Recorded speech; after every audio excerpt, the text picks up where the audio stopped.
Hello everybody, Will Tell here. Today I'm going to be reviewing a knife sharpener. This is the one I actually use for pretty much all of my knife sharpening except for the really big fixed blades, because it's just not designed for those large knives, but it's the Smith's sharpening system. It's kind of the lower end sharpening system. They do have a more expensive option, but this is great value here. So it comes in this nifty case, which is cool, value added.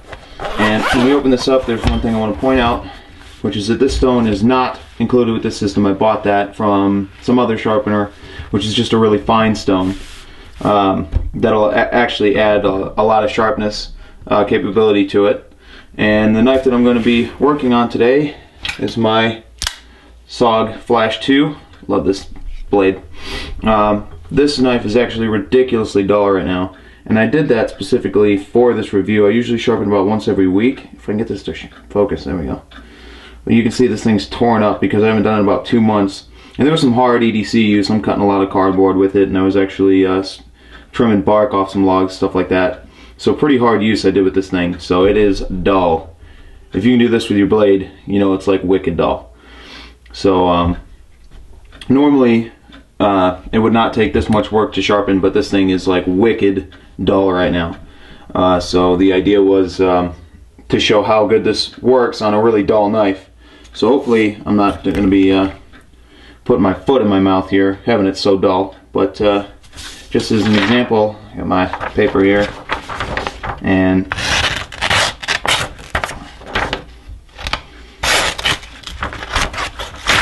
alright, I think that's about all we need to see. So it's pretty painful, and it's actually been pretty painful to let it get this dull just for the review, but you know, at least we'll get a good example of how it works. So like I said, it comes in a nifty case, and the reason that I really like this particular sharpening system versus a lot of even the more expensive ones is this piece right here, which is like the main body of the device. It's got these 2 fold-out arms and a clamp, and this clamp is actually going to hold your knife so that it can't move, you can't roll the edge, you don't have to worry about it. So that's how you end up with a wicked sharp blade. And the downside to this system is it only has 2 sharpening levels, like 20 and 22 I think it is. So that's kind of lame, but I actually only use 1 anyway. I don't waste my time doing a double bevel edge. I just do a single bevel, and you know, if you got to sharpen it a little bit more often, but you know, twice as often but half as much time, so it's 6 of one and a half dozen of the other, so it doesn't really bother me to do it that way. So basically the way that I'm going to set this up is I'm going to take my knife and I'm going to choose somewhere on the blade profile that's going to keep me consistent every time that I put this in the sharpener. And what I mean is I'm going to find something that lines up, you know, to index it. So on this particular blade, let me open that up a little bit more, it actually is the serration. So this lead serration, I line the opening up with this edge right here. That again is on this particular blade. And then I'm going to lock down the front screw, and I don't actually put that in super tight because it makes it a pain to get it out of there. And then the rear screw kind of has this hinging action, which will really lock it down tight. And that one I really crank down. This blade, those of you that know the Flash 2, this side of the blade here is actually a lot thicker than this area here, so it kind of clamps asymmetrically, so you really have to crank it down in order to get it to not move. What you want to do is, see if I can show the wiggle. See how it's wiggling on there just a little bit? We don't want any of that. So crank it down until it won't do that anymore, at least until you have to force it pretty hard to get it to do it. So now we're looking a little bit tighter. So the basic idea here is that you've got individual stones. This is like the diamond powder steel. This is like ridiculously coarse, but as dull as this knife is, most of the time when I do my regular sharpening, I don't have to go to this. I just use the fine. But as dull as this is, I'm going to need it. So here is my rod that you screw into the back here. And basically the way this works is pretty simple. You're just going to, oops, you're just going to slide this in the hole there, and you're working this action all the way up and down your blade. Obviously I've partially serrated here, and the reason I'm doing a partially serrated blade is I can show it does have provisions for sharpening serrations, which work fairly well. So on this blade I'm just going to be focusing on this portion and again up through here. One important thing when you're doing any knife sharpening is you don't want to skate off the tip. Meaning as I'm coming down with my sharpener, I don't want to pop off the tip. I want to come up to the tip, stop, and come back down. You'll get much better results if you do that. If you're sliding off that tip, you're actually rounding it off, and you end up with a blunt, or not blunt, but round tip as opposed to a pointed tip. So basically the sharpening action here is we're going to I basically set it very lightly right there where I want to actually start my sharpening and slide it up and down.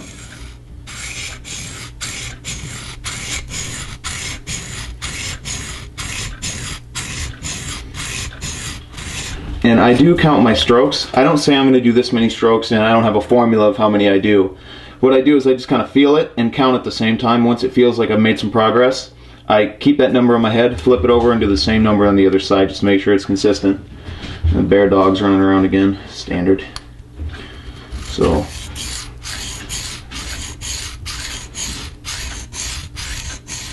seven, 8, 9, and 10.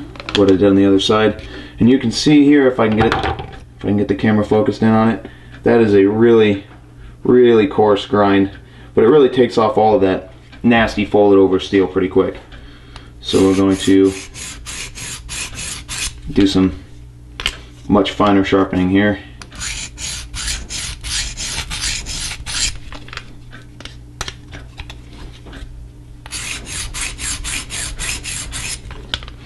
Basically the way that I do that is I just hook this in, drive it around.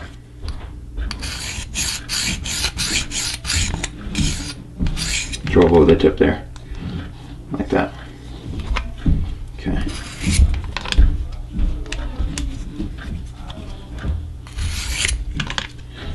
Like that. Okay. Now we're going to go, you can leave the rods on there and take, because it does actually come with the same number of rods as it does stones, but I just take them off and keep using the same one because I got to take them all off anyway. So I just leave it. Okay, and now I'm actually going to apply some of the oil. It does come with Smith's brand of sharpening or honing solution here. I couldn't tell you exactly how super great it works because I've never really compared it to anything else, but it works well enough for me. I don't take a lot of time to make sure that my stones are super clean. Honestly, I really don't even worry about it. I pretty much just let all the metal that's been removed build up on it, and I'll clean it after I'm done sharpening sometimes. I'm really not that worried about it.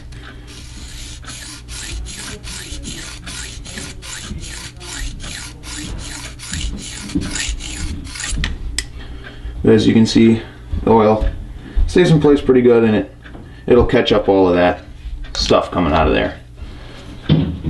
But in my mind, it's kind of like a buffing solution, where the more removed material that gets kind of starts floating around in there, the better it'll ultimately work.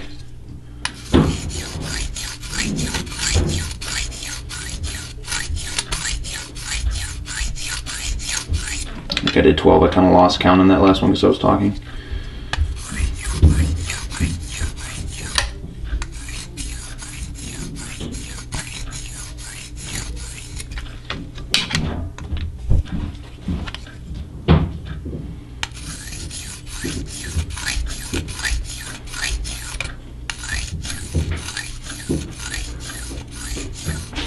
But the really nice thing about this is with it clamped in there, I really don't have to worry about this blade wiggling around and being inconsistent. It's going to be 100% consistent.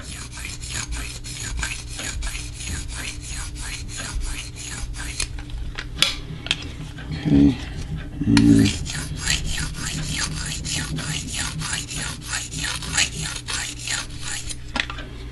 Let's see. There.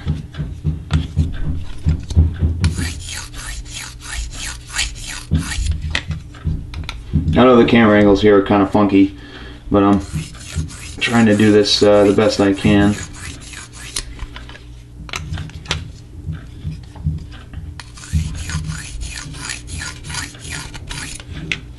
Let me take a quick look at that.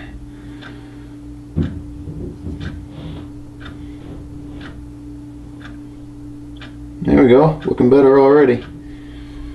Alright, so with that amount of success, we're going to start on the stone that I actually added to the kit, which I bought at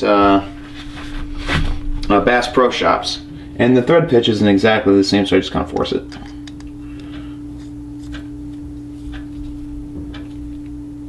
Go as far as I can. I'm really not that concerned about it, to be honest. If it ever comes to the point that it starts fighting me, I'll either tap it out to the right thread pitch, or I'll just run a die down one of these and change the thread pitch for it. But it works well enough for the time being. So we're going to throw that in. This is the same thing.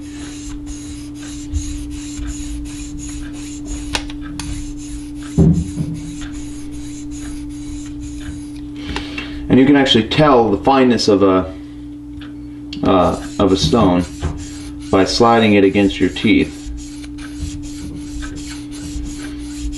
What you do is you basically lick your teeth, get a good layer of saliva on there so you don't damage your enamel, and just lightly kind of touch it down your teeth. I mean, you can do the same thing with a fingernail, really, but and then you can really feel how fine one is. I guess that's something that the older guys do. I've had people tell me that before. I just look at the package and it says ultra fine, so that means ultra fine to me.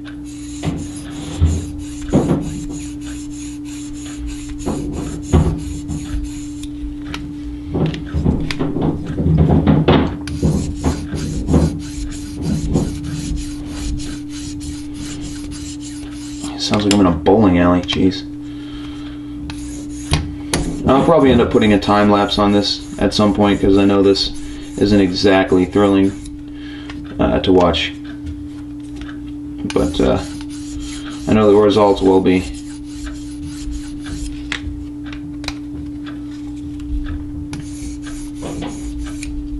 I'm getting way out of the camera. And when I do this, it's pretty meticulous. I go back and forth a lot, and I try to be consistent, and I really spend a lot of time on it. And you'll see here I actually do one and flip, one and flip, one and flip for quite a while, and that, you know, just gives you the sharpest possible edge. And it's a little awkward to do with the camera in between me and the sharpener, but with a little practice you can flip this thing around pretty fast.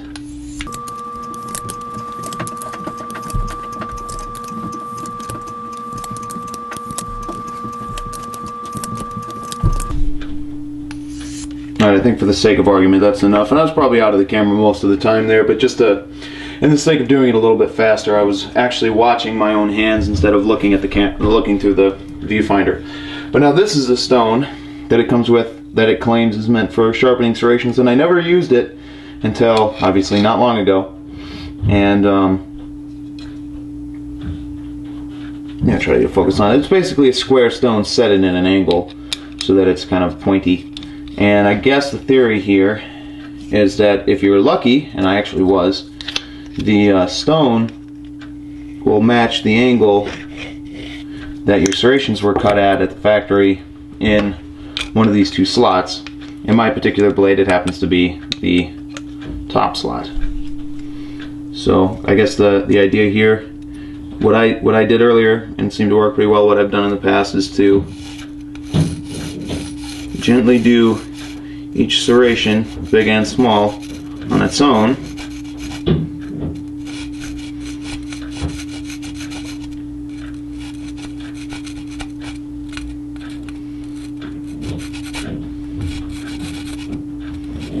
You kind of have to tilt the stone to get into the backspaces there. Alright, and then I'll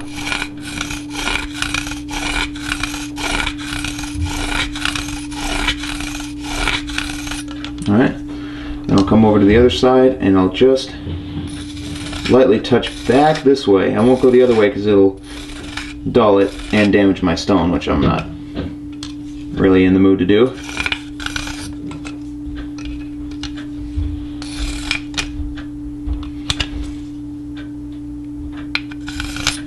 And I think that'll pretty much do it.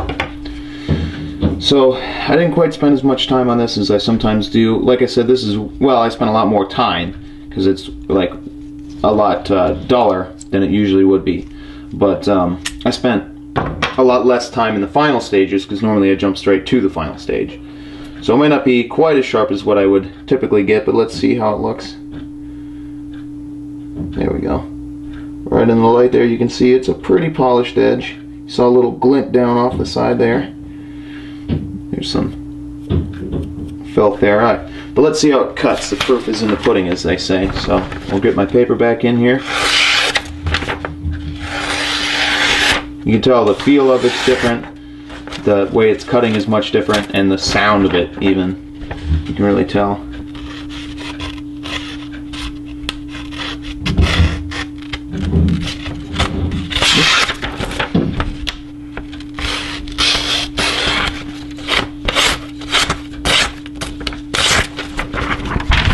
Kind of missing the angle here with the tripod in the way, but